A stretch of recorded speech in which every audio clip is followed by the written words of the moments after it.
آمینو تم ایمان لاؤ، بیما اس پر، با مانے پر، جو اس پر جو انزلتو میں نے نازل کیا، تم ایمان لاؤ اس پر جو میں نے نازل کیا، مصدقاً تصدیق کرنے والا ہے، ما لما معکم وہ جو تمہارے پاس ہے، تمہارے ساتھ ہے، مع کا معنی کیا ہوتا ہے؟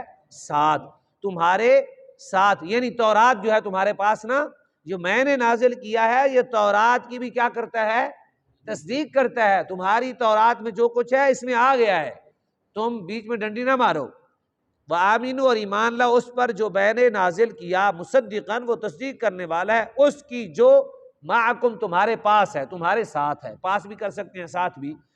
ولا تکونوا لا تکن لا تکونا لا تکونوا اور تم نہ ہو جاؤ اول کافر بہ پہلے کافروں کی طرح، پہلے منکروں کی طرح، یعنی پہلے منکر نہ بنو، پہلے کافر نہ ہو جاؤ، پہلے کافر نہ ہو جاؤ تم، جو ہے یعنی جو کچھ قرآن مجید آ چکا تو تم اس کا معنی ویسے یہ بنتا ہے اول کافر بھی، کہ تم انکار کرنے والے پہلے نہ بنو، یعنی جیسے قرآن آیا تو تم اس میں پہل نہ کرو، اول پوزیشن کفر میں نہ لو، پہلی پوزیشن یہ ہے کہ ایمان لاؤ، اول کافر پہلے کافر نہ بنو، بھی کس کے؟ قرآن مجید کے۔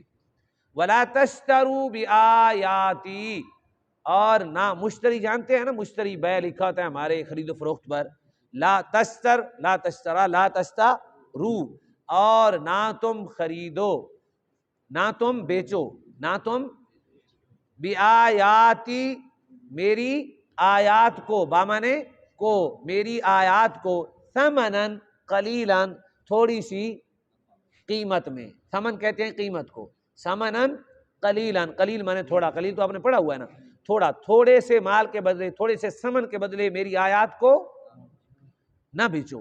وَإِيَّايَ اور خاص مجھ ہی سے، فتقون وہی معنی ہے، وَإِيَّايَ فتقون تقوی ڈرنا، اور خاص مجھ ہی سے ڈرو، پیچھے بھی یہی تھا اور جہاں بھی یہی ہے، خاص مجھ ہی سے ڈرو۔ اب اس کا پس منظر کیا ہے؟ عبداللہ بن سلام تو اسلام لائے، دیگر جو یہودیوں کے علماء تھے ان کی تنخواہیں لگی ہوئی تھی، یہودی عوام ان کو اس لیے تنخواہیں دیتی تھی اور رئیس اس لیے دیتے تھے کہ یہ ہمارے دین کے محافظ ہیں، کیا ہے؟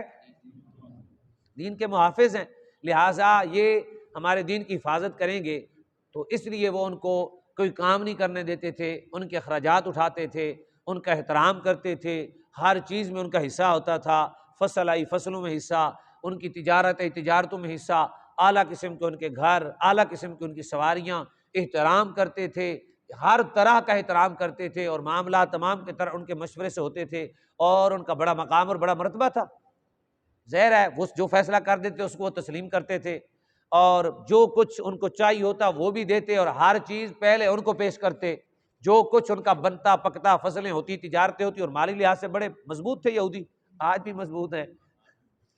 تو اس وقت جب ان کی، آج ہی ان کا ایسے ہے، آج بھی جو ان کے بڑے راہبر بنے ہوئے ہیں ان کے ساری خدمت یہ اٹھاتے ہیں، سارے معاملات اٹھاتے ہیں ان کے، آج بھی ان کو بڑا پروٹوکول دیتے ہیں۔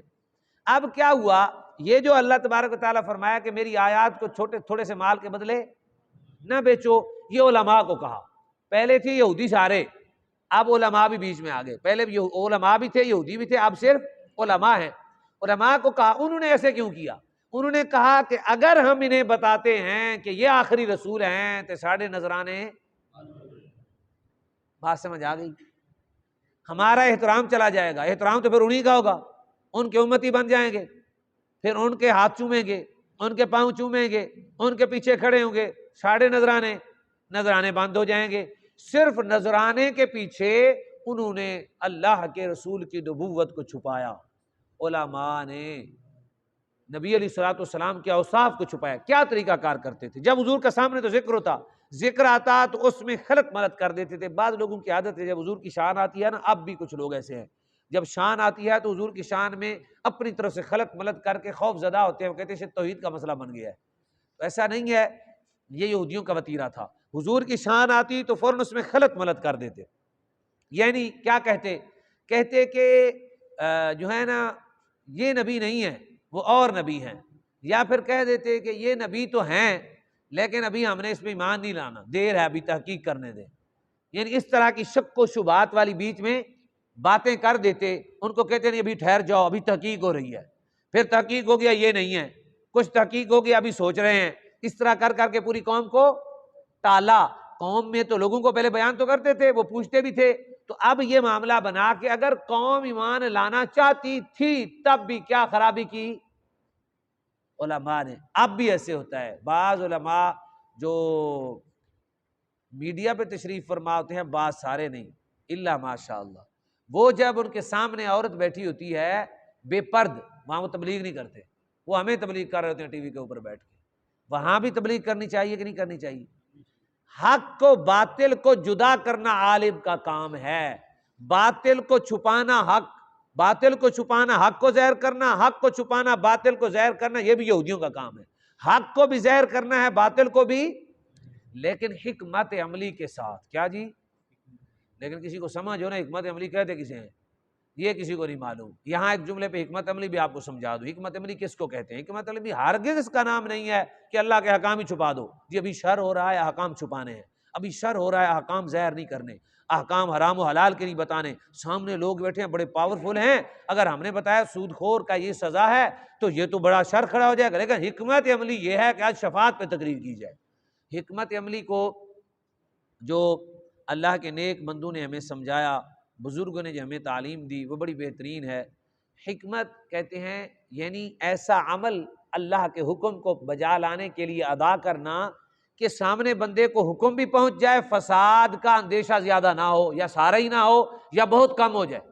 ایسی بات کرنا، مطلب اب سود خور بیٹھے ہیں تو بندہ تقریر یہ نہ کرے ہو سود خورو، کہ بھائی ہم مسلمان ہیں، اگر ہم نے سود کھایا ہمیں یہ سزا ہوگی.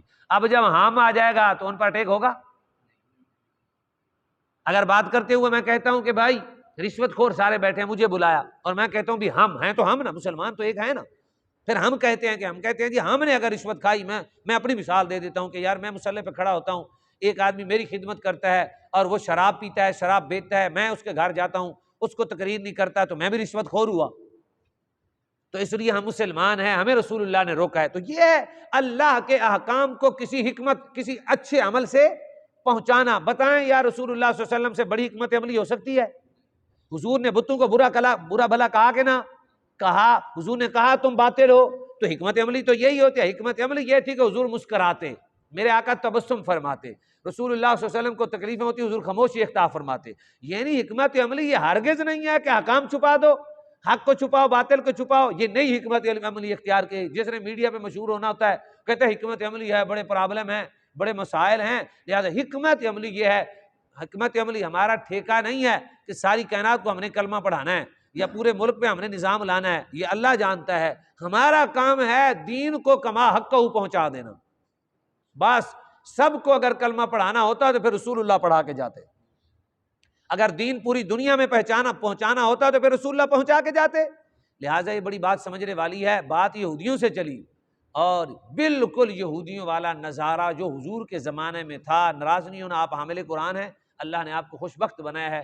آج وہی طریقہ ہے، قرآن کو چھپایا جاتا ہے، قرآن کے حکام کو چھپایا جاتا ہے، قرآن کے حکام پہ عمل نہیں کیا جاتا، قرآن کو چوما جاتا ہے، قرآن مجید کو چاٹا جاتا ہے، بڑے بڑے غلاف چڑھائے جاتے ہیں، بڑی بڑی مسجدیں بنائی جاتی ہیں، بڑی بڑی محفلیں کی جاتی ہیں، لیکن اللہ کے اصول اور قرآن کو جو ہے پس پشت ڈال دیا جاتا ہے. لوگ پوچھتے ہیں مسلمان پس پا کیوں ہو رہے ہیں، مسلمان ذلیل کیوں ہو رہے ہیں؟ اسی طرح عیسائی اور یہودی ہوئے تھے پچھلے زمانوں میں. جیسے انہوں نے قرآن اپنی تورات اور انجیل کو چھوڑا، تباہ و برباد و ہلاک ہوئے، رسول اللہ کو چھوڑا. آج مسلمان و مومن بھی اللہ رسول کے فرمان کو چھوڑ کے بیٹھے ہوئے ہیں. جس یاری سے اللہ نے روکا اس سے یاری ہے، جس سے رب نے روکا اس کے ساتھ ان کے تعلقات ہیں. تو اس وقت ہلاکتیں ہوئی. آج بھی عروج کا سفر قرآن ہے، آج بھی ذلتوں سے نجات کا ذریعہ قرآن ہے، آج بھی غلبے کا ذریعہ قرآن ہے، آج بھی مقہوریت سے نجات کا ذریعہ قرآن ہے، آج بھی عزت اور رفعت اور مقام کا ذریعہ قرآن مجید ہے.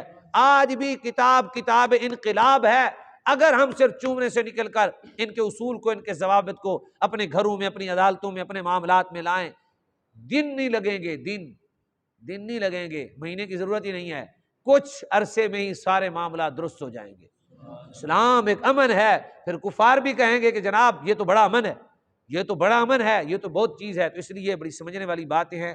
اس وقت 3 لوگ ہوتے ہیں قوم کو چلانے والے، کتنے؟ تینوں ہی۔ یہ داتا صاحب نے لکھا ہے کشف المحجوب میں۔ ایک بادشاہ، نمبر 2 علماء، نمبر 3 صوفیاء۔ کیا؟ صوفیاء۔ صوفیاء کا تو پتہ ہے صوفیاء کس قدر آج کل کس قدر دین کے ساتھ وابستہ ہیں، بہت بڑے بڑے مشہور و معروف دین سے دور ہیں، اور ان کے اخراجات دیکھیں، ان کے پروٹوکول دیکھیں، ان کے بیٹھنے اٹھنے کے طرز اور زندگی کے دیکھیں تو دین ان کے قریب سے نہیں گزرتا، حتیٰ کہ وہ دین پڑھتے بھی نہیں ہیں۔ علماء کو دیکھ لیں، پیسہ جمع کرنے میں لگے ہوئے ہیں، پیسہ تو ملنا ہی ملنا ہے، بھوکا رہنا ہم نے، اللہ نے بھیجنا ہی بھیجنا ہے۔ جب دین کی خاطر کام کریں گے اللہ آپ کے پاؤں کے نیچے سونا بچھا دے گا۔ وہ شان ہی بڑی ہے۔ اس جملے پہ اختتام کرتے ہیں، میں آپ کو بات بتاؤں